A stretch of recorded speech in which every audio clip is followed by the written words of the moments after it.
An anthology about the bad, the short-lived, and the forgotten shows and events in television history. This is It Was a Thing on TV. Punisher! Control! Harry, before I change my mind! I give you Super Train.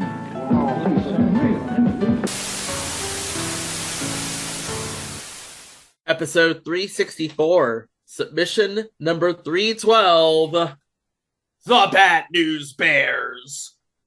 The Bad News Bears aired on the CBS television network from March 24th, 1979 to July 26th, 1980 for 26 episodes spanning 2 seasons. So this is actually the second show we've covered that started in March of 1979.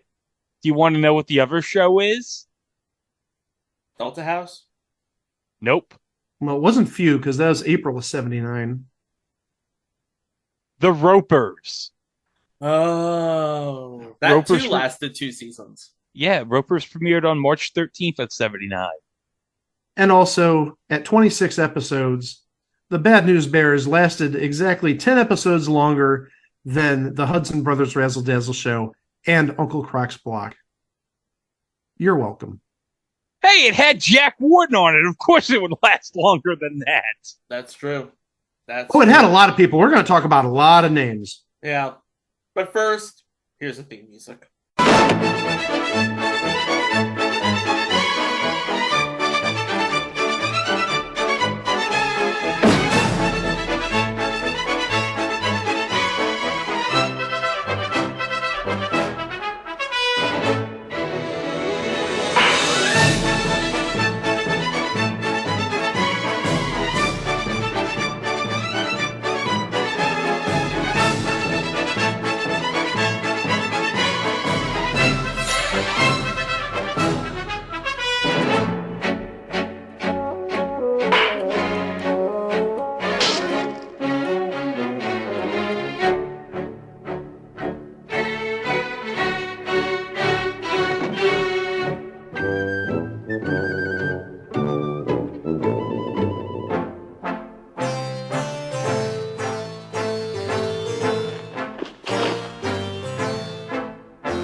All right, for the benefit of those who have never seen the movie The Bad News Bears, the 1976 version at least, from IMDb, I'm going to be as quick as I can.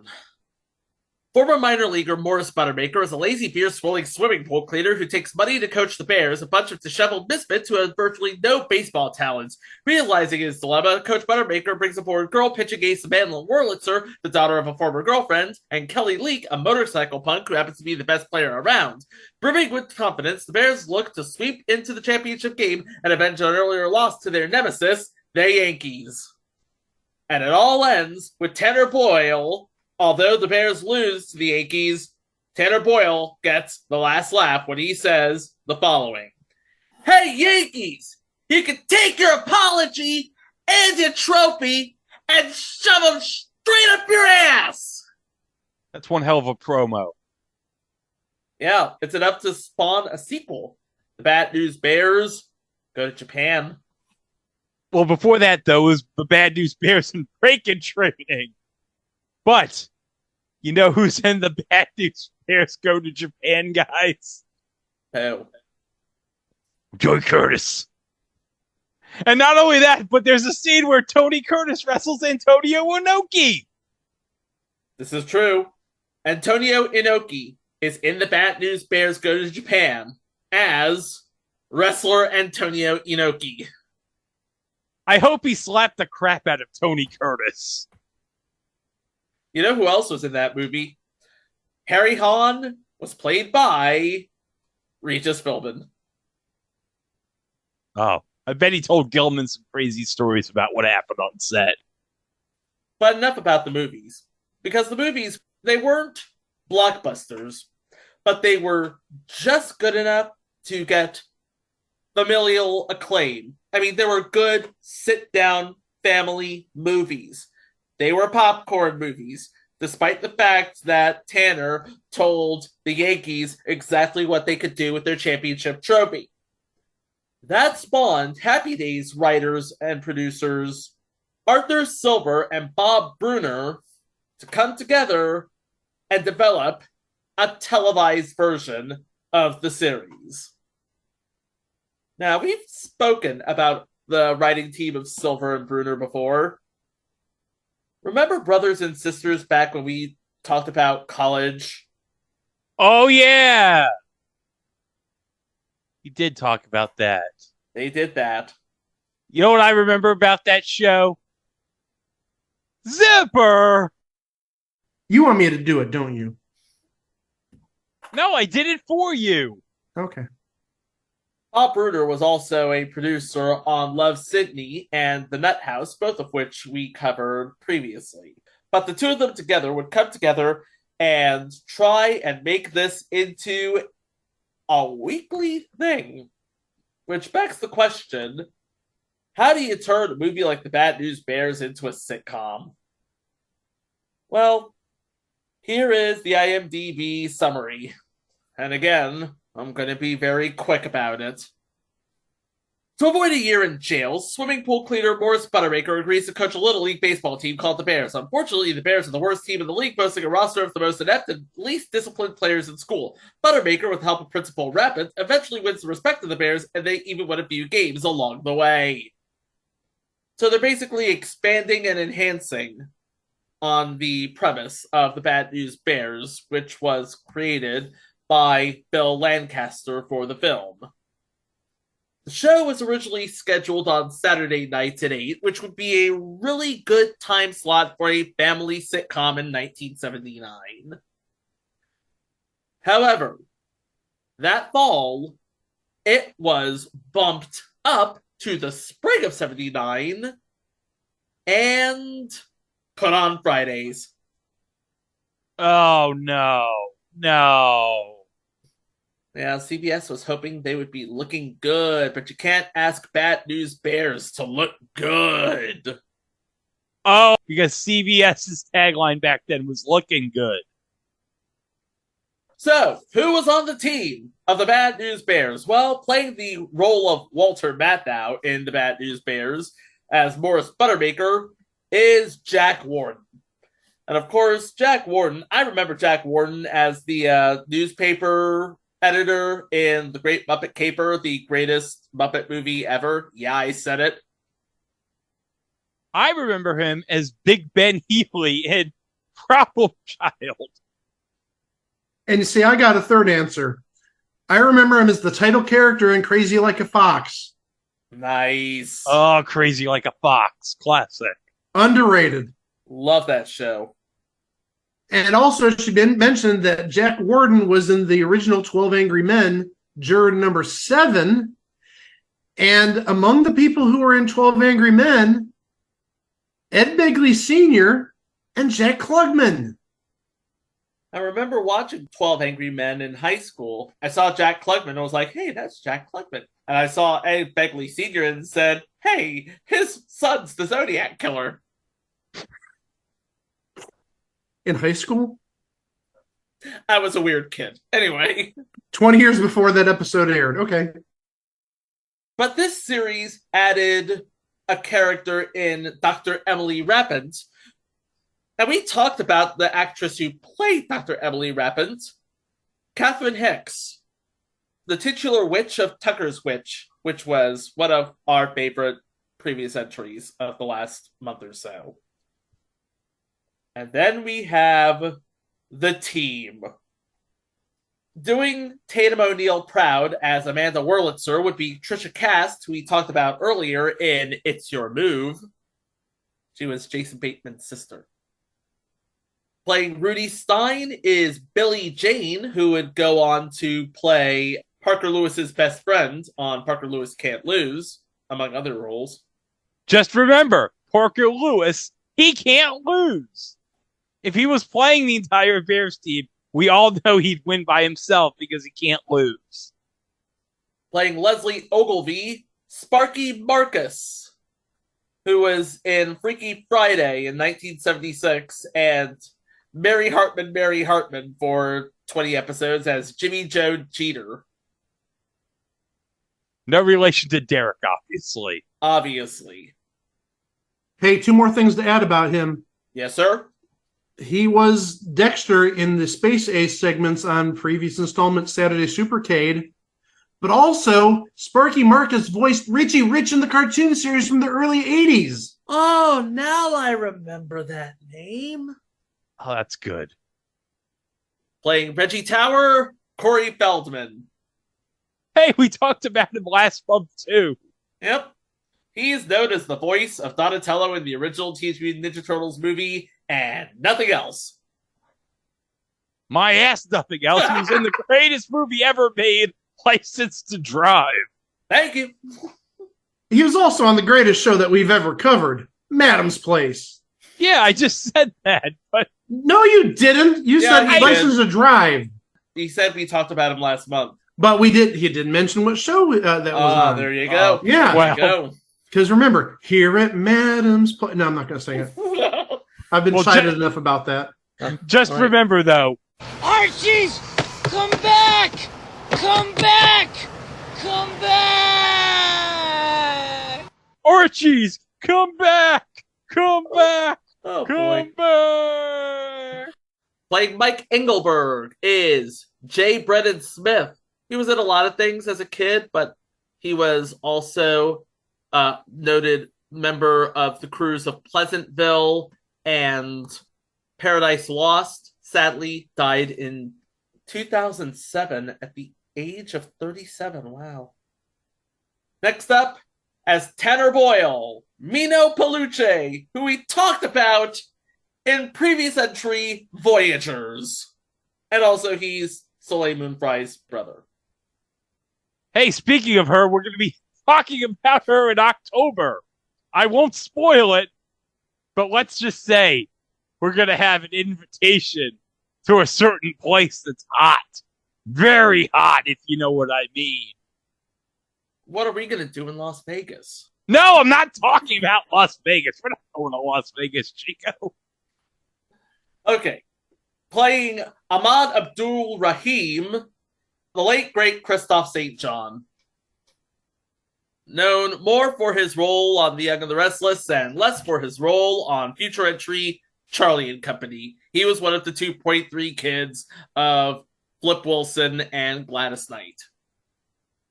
But let's not forget he was a semi-regular in Match Team 98. Oh, but yes, and he was damn good. And he made his acting debut in That's My Mama, which we covered a few months ago. Playing Timmy Lupus, Shane Butterworth. He hasn't done much since Bad News Bears, but he was in Exorcist 2 in 1977. Nowadays, personal physical trainer seeking a role on a TV show in Los Angeles. And those are actually the regulars on the show. There are several semi-regulars, but we'll get to them as we talk about the episodes, which we'll do, right about now. We start, as we always do, with a pilot. It's called Here Comes the Coach. Former minor leaguer Morris Buttermaker becomes the new coach of the Hoover Junior High Bears baseball team, which consists of misfits and fumblers. So it's essentially the events of the first film condensed into 30 minutes with additional characters. It's your basic, generic expository episode. Episode 2. Amanda joins the Bears. After another bad game, Buttermaker attempts a pitching tryout, but it goes badly. Amanda Wurlitzer does show up, and she feels abandoned after Buttermaker broke up with her mother. Oh boy. She agrees to pitch one game for the Bears. So I guess together we're condensing the entirety of the movie into 2 episodes. Yeah, I guess. Hey, do you know who directed this episode? William Asher. That William Asher. Little fun fact about this episode. Buttermaker references the Twilight Zone in what was a scripted in-joke to Jack Warden's appearance in The Mighty Casey. In that show, Warden played an exasperated baseball coach of a losing team rescued by a seemingly unbeatable new player, which, yes, looks like something. Something, huh? Looks like something. Episode 3. Nakedness is next to godliness. Good night, everybody. No. Dr. Rappin's new shower mandate causes problems for Ogilvy, who is terrified of being naked in front of the team. So you're saying he doesn't like showing his 2-ball count? Good night, everybody. Fudge, Mike, why? I couldn't think of a good bat joke. I'm sorry. By the way, this episode aired April 7th, 1979, on the same night that over on that other network on What's Happening, Sparky Marcus appeared as a basketball player that Dwayne was helping to coach. So we have Sparky Marcus playing baseball and Sparky Marcus playing basketball on the same night at the same time. Gee, that's not confusing. No, it is not. I'll tell you what is confusing. Kelly on a bike. By the way, Kelly was a punk rocker who happened to be the best player on the field. In the movie, he was played by Jackie Earle Haley, who you would probably know better as not Robert Englund in the reboot of A Nightmare on Elm Street. Oh, I would like to forget that. Kelly rides his bike onto the field in episode 4, The Kelly Story. He hits on Amanda and hits a bunch of her pitches out of the park. She decides to use her feminine wiles to entice him to join the team. And taking the role that Jackie Earle Haley made famous was Greg Forrest, who would best be known as that guy from That Thing, apparently, because he has not done much since the Bad News Bears, and he has not done much before the Bad News Bears. Episode 5. Tanner's Bird. Buttermaker buys a racing horse named Rocket Jr. The horse keeps lying down, and a vet is called. The horse can't race anymore, and it also sat on Tanner's bird, killing it. He had his bird in his hand. So wait, the horse sat on the bird? The horse sat on the bird. Was the horse played by Secretariat? No. Well, just remember, as I said in Hulk Hogan's Rock and Wrestling, Mike Francesa met Secretariat. Hey, we have a name in this episode. Playing Dillman is Kit McDonough, and we've talked about her because she played Lois McCardle on Teachers Only. Episode 6. Emily Loves Morris. The Bears have reasons to believe Dr. Rappins is crushing on Coach Buttermaker. Woo! Hey, writing this episode, Jeff Franklin. Yes, that Jeff Franklin from Full House. We don't talk about Jeff Franklin. Oh, yeah, for reasons. But William Asher's back to direct. I think he directs most of the episodes of season 1. Yeah, he directs episode 8 and he directs the finale and episode 10. So at least 3 more episodes after this. Episode 7. The Food Caper. Food is missing from the school's pantry over the weekend when only the Bears were present. Rappin tells Buttermaker to investigate, and Engelberg becomes the prime suspect. This is because he's fat, isn't it? Yes, of course. They're going to fat shame. He's fat! He's fat! Episode 8. Men will be boys. Tanner's attack kite is causing havoc. Amanda takes him down, forcing him to give. The other girls start bullying the boys. It's a war, a veritable battle of the sexes. Who will come out on top? I have no idea. Episode 9. Three's a Crowd. Amanda schemes to get her mother back together with Buttermaker. Playing said mother, lady by the name of Alice, Joyce Bulifant. Oh! The ever-versatile Joyce Bulifant.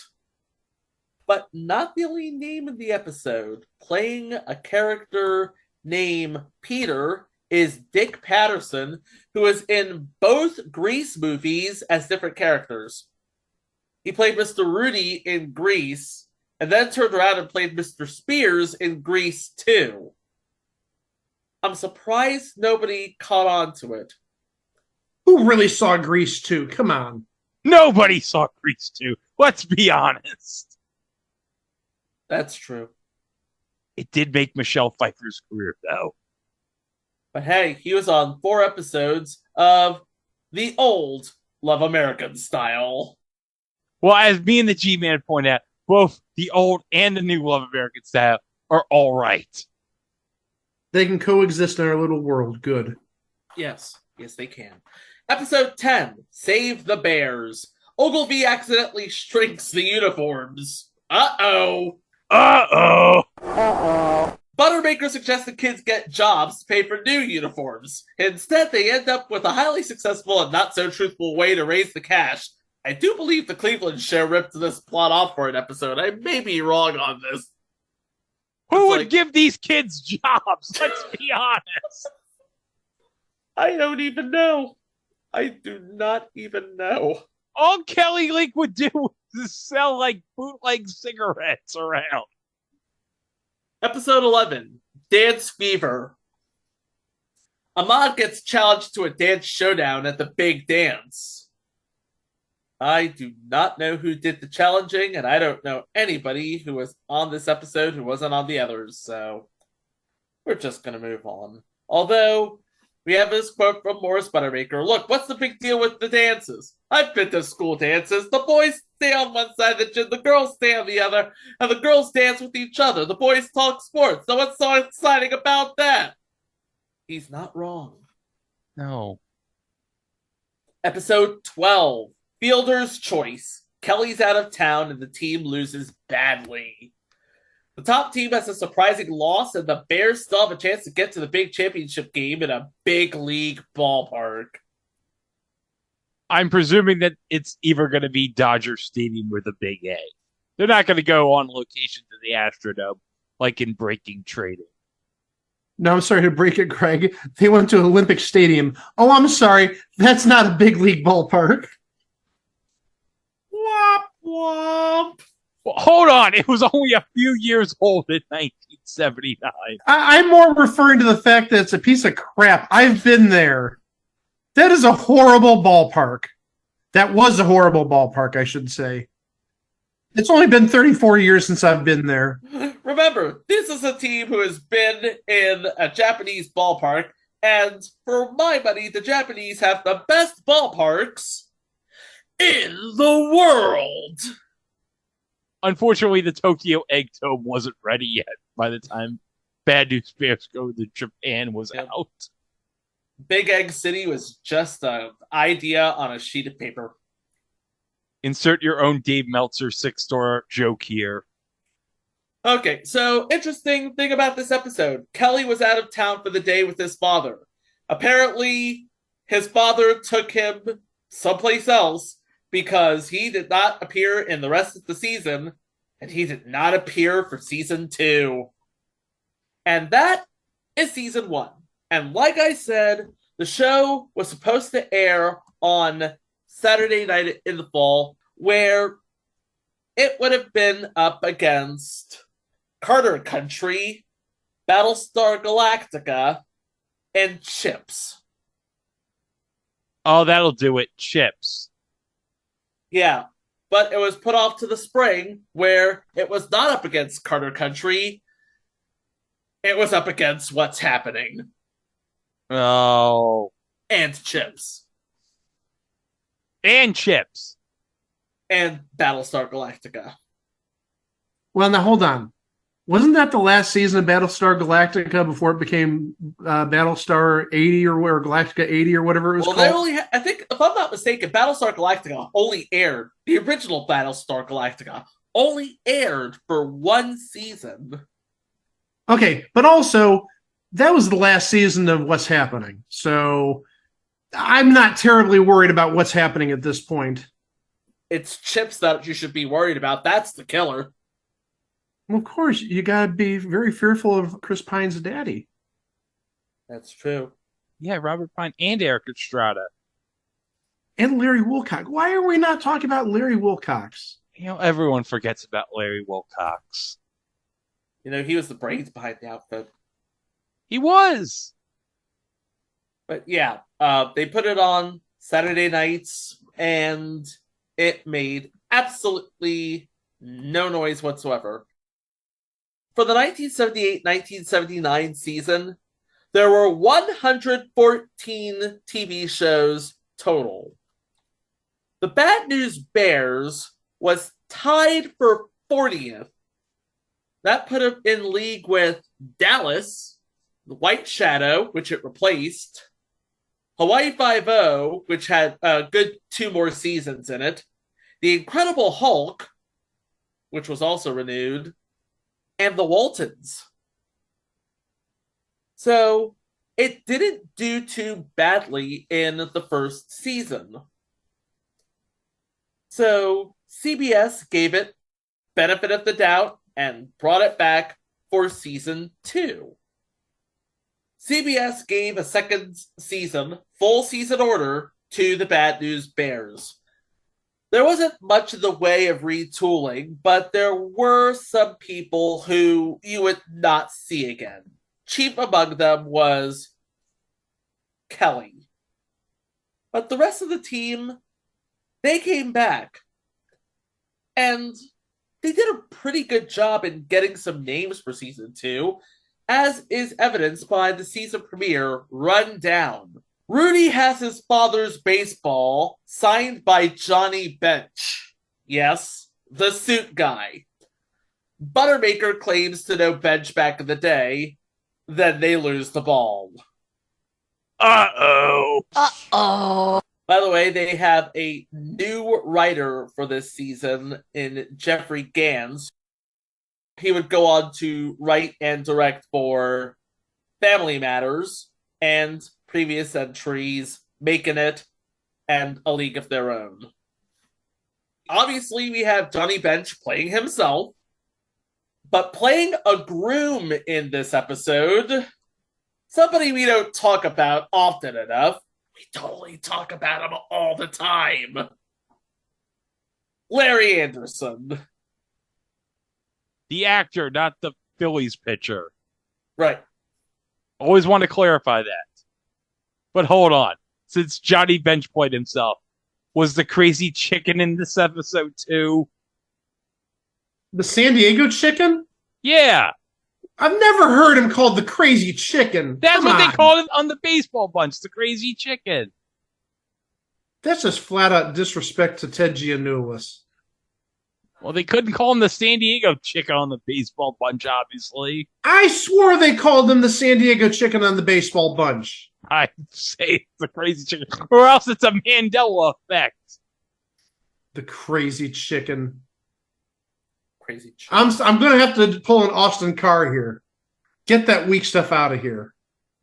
Crazy Get that Chicken. weak stuff out of here. Get that weak stuff out of here.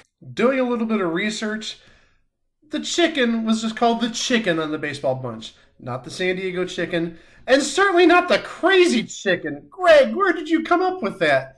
Get that weak stuff out of here. Thank you, Austin Carr. Episode 2, Buttermaker Rides Again. Robbins has a new transfer student named Josh, but he's truant. Buttermaker struggles to get the young hustler into school, while Amanda falls for him. Woo! And playing Josh is Rad Daly, who I guess would be new to the cast. Rad Daly, he was known for The Tomorrow War in 2021, The A-Team in 2010, and Shanghai Noon in 2000. I did see his name on 1 or 2 episodes from season 1, so not entirely new. Newish. Newish to the point that we're finally mentioning him in this episode. Episode 3, First Base. Buttermaker and the rest of the Bears rally around Reggie as he has his first romance. And the lucky lady? A girl by the name of Wendy, played by Tanya Crow, who would be on the last 4 or 5 seasons of Knots Landing. Hey, we got a name writing and producing this episode. We had Jeffrey Gans earlier. Big name. We didn't even mention Laverne and Shirley. That's where I remember his name from. But producing and writing in this episode is Ron Levitt. He was half the team that created not just It's Your Move, but also Married with Children. The other one would be Michael G. Boy. Episode 4, Wedding Bells, Part 1. Amanda's mother, Alice, accepts Buttermaker's marriage proposal, but she gets a new job in Cuba, leaving Amanda to live with him. Wait, how did somebody get a job in Cuba in 1979?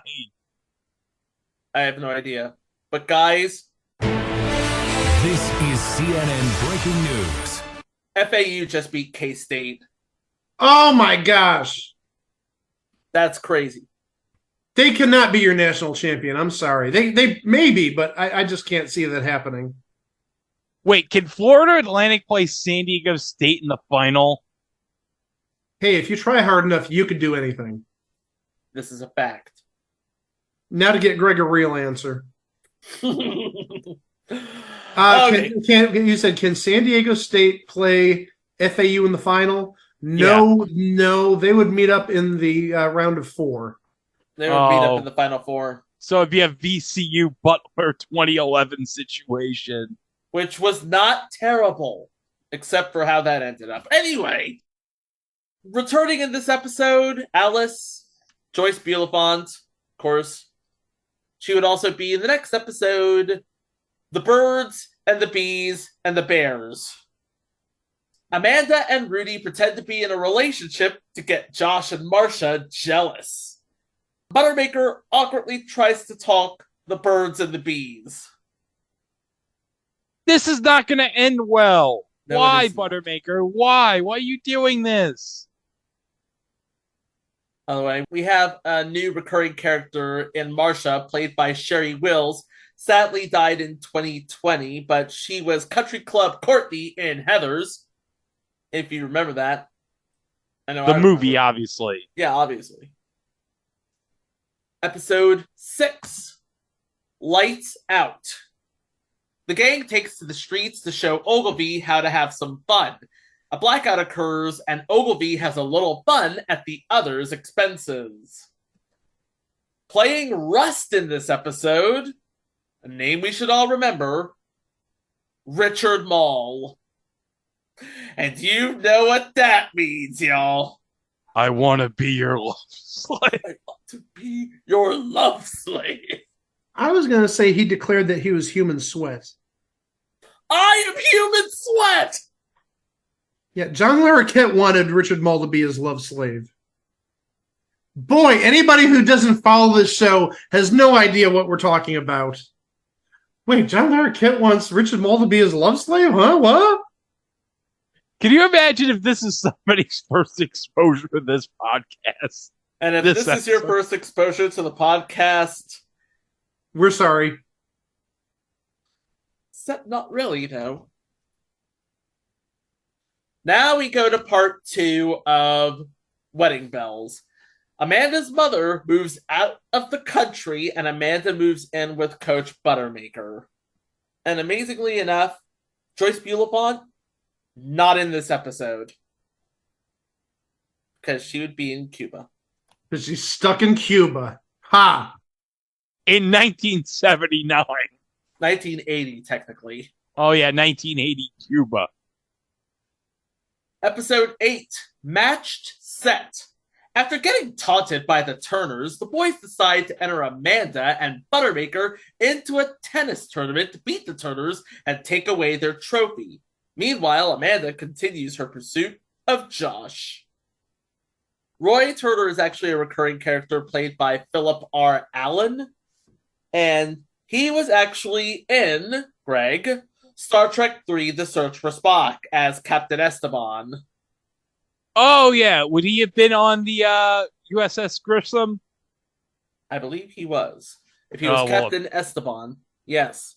Well, Christopher Lloyd got him good then. And Joey Turner would be played by Christopher Holloway, who has not been in much of anything except as a neighbor on an episode of Seventh Heaven. Which coincidentally also had Catherine Hicks. Yes, I only bring it up because Catherine Hicks. And we also have a new cast member for season 2, Frosty, played by Bill Lazarus. He died in 1987. And this was actually his last credit. Episode 9, Old Timers Day. Ahmad is having trouble living with his grandfather, and Buttermaker decides to help. The coach thinks the two can bridge their differences through baseball, so Buttermaker arranges a game between his kids and a senior team. Playing Grandpa Henry, Irvin Mosley Jr. Not much to say about him. He was in House of a Thousand Corpses, but he died in 2005. And he was in an episode of Seinfeld, Greg. Oh. What episode? The Cigar Store Indian. Oh. Episode 10, Scrambled Eggs. The kids sneak out and try hitchhiking to San Diego for a concert when they get picked up by Buttermaker. Rappin gives each kid an egg to teach them responsibility. I was tempted to make a Frasier toss salad and scrambled eggs joke, but I didn't. Another legendary... Well, hold on. Well, you know what, Greg? You didn't want to do the tossed salad and scrambled eggs joke? I'm going to put Corky in here because... You won't believe what happened! They do get scrambled eggs. Ha! It's in the name of the title. In other words, they can't be responsible. Scrambled eggs all over my face. What is a boy to do? Good night, Seattle. We love you. John Tracy, legendary director, he directed this episode. He did several episodes of Misfits of Science, Family Matters, Remington Steele, That's So Raven. He was just all over the place. What is a boy to do? Episode 11, Double Play. Buttermaker has money trouble and car trouble. He can't buy a present for Amanda's birthday, and Turner fires him as the pool cleaner and then hires him selling bad houses. The boys decide to clean pools to give Amanda a great birthday party. And I should note, this is the last aired episode. And one of the writers on this episode, Fred Fox Jr., of course, he would go on to create My Secret Identity, which, of course, made Jerry O'Connell's career. Episode 12, The Good Life. Ogilvy is in love with Dr. Rappant. Oh, God, no. Oh my. Turner gets kicked out of his house by his wife, and he takes Buttermaker to a dance club, and they're surprised to find Emily Rappant there. I wouldn't be surprised. I mean, look at her. She's cute. You're gorgeous.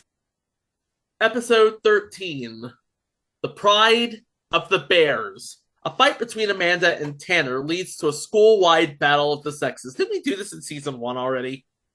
Yeah, we had an episode like this, Battle of the Sexes, yes. Yeah, I'm pretty sure we did this back in season 1. This episode was written by Richard Rosenstock, who would go on to write things like Arrested Development and The Big Bang Theory. So yeah, every guy had to start somewhere. He was also a consulting producer on 14 episodes of Family Guy from 2007 to 2008. Episode 14, The Headless Ghost of Macintosh Manor. The kids get Buttermaker to take them on a camping trip. He'd rather be sleeping. The kids have no shelter when it starts raining, and Ahmad tells a ghost story and the group finds an empty house. Well, that's the show. So, I gotta ask, what happened? It went up against Chips. Yeah, even in season 2, it went up against Chips.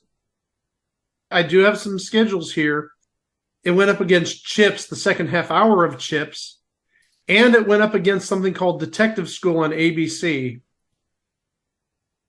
I find it interesting. The show before Bad News Bears, we may cover this one day just because of the star power involved. Working Stiffs. Michael Keaton? Yeah, I was just about to say that name sounds familiar. And Jim Belushi. But let's not forget Michael Keaton. He's Batman. I'm Batman. And Jim Belushi, because he's according to Jim. I tried. Yeah, that's okay. He's not Batman. He's not Batman. But yeah, the show did not crack the top 30 per the extent of my research here. So I don't even think it cracked the top 50. I don't see anything. Well, when it came back in summer of 1980, the competition was a little bit better. On ABC, it went up against something called Blue Jeans. I see a partial name there. I can't tell what Blue Jeans is, though. Maybe I'll look at a different week. But on NBC, it went up against the second half hour of BJ and the Bear. Oh, you're not beating Craig Hevigan and the Bear. And who knows? Maybe on one of those episodes was Sheriff Lobo. I miss Sheriff Lobo. Oh, there's another thing that people who may be listening to us the first time don't fully get. We miss Sheriff Lobo. I miss Sheriff Lobo, like Homer Simpson. I miss him. Yes. I'm looking at the Saturday night schedule, and I'm thinking to myself, CBS was pretty much giving up the ghost on Saturdays because on one end you have Working Stiffs. Yeah, on the other end you have Big Sheamus, Little Sheamus. It's safe to say one of those Sheamuses isn't Sheamus from WWE, right? No. No. I'm sad then. But if you did want to relive the episodes of the Bad News Bears, they were syndicated out to Nickelodeon, Nick at Night. I think they were syndicated out to the Disney Channel as well in the early 80s. Possibly. But in 2018, VEI actually put out the complete series on DVD. So it is available for purchase officially. Yes, but good luck finding it because it has since been out of print. And it commands a hefty price on the secondary market. Actually, no, not as hefty as you think. I have an eBay listing. It's $19 Canadian. That's like $13 US. Oh, that's terrific, then. God bless the Canadian dollar being so valueless. Apologies, Dean, if you're listening. But then you got to pay for shipping. Oh, yeah, that's what they get you. Yeah. But yeah, audiences were confused by the frequent changes because, if I'm not mistaken, they switched it from 8 o'clock to 8:30. They took it off the schedule. They put it back on the schedule. CBS honestly didn't know what the hell to do with this show, and people got tired of looking, and they just stopped tuning in. In fact, that's exactly what Wikipedia says. 1 month later, the series was again moved to the 8:30 time slot, but then audiences were confused by the frequent time changes and stopped tuning in. According to Marley Brandt's book, Happier Days, Paramount Television's classic sitcoms. But this didn't really stop the Bad News Bears any, because if you remember, back in 2005, I believe it was, they got a reboot. And playing in that reboot, Billy Bob Thornton. So yeah, it's not like the idea was a bad one. It was a really good one. Just didn't make for a really good TV series, I don't think. No. Well, in 1979, the Bad News Bears faced one opponent they couldn't beat, and that was Ponch and John. And in the end, it just became a thing on TV. Well, we're at the bottom of the ninth, 3 men on. Just remains to say that the previous 363 episodes are available on our website. It was a thing on TV.com. Of course, we also have minisodes, live watches, few surprises, links to all of our socials. We are on all social media and It Was a Thing on TV, except for Facebook, because Mark Zuckerberg is a Yankees fan and gave us It Was a Thing on TV podcast instead. And as always, we are available wherever fine podcasts can be streamed. Remember, like, subscribe, rate, review, 5 stars only, because positive vibes only. And if you are on YouTube, smash that notification bell to stay up to date on all of our future entries. Like next week, we have our annual Easter show, and you won't believe what happens when a simple pie man gets a not-so-simple power. Oh. But first, what happens when you take 2 best friends, an old space chunker, a mouthy computer, and a barman who doubles as a commissioner for Soldiers of Fortune? Oh, you get the goddamn best series that should have lasted at least 6 seasons. I will just say this. They went for the Star Trek Voyager audience, they went for the Moesha audience, and they succeeded in getting neither. No. Plus, we have a live watch and a mini-sode, and that's coming up next week right here on It Was a Thing on TV. For Greg, for Mike, I'm Chico. Thank you ever so much for listening. Please be kind to each other, and we'll see you for the next one. Wow! Yeah! For it's 1, 2, 3 strikes, you're at the old ball game. Let's get some runs! Go Guardians! Yankees suck!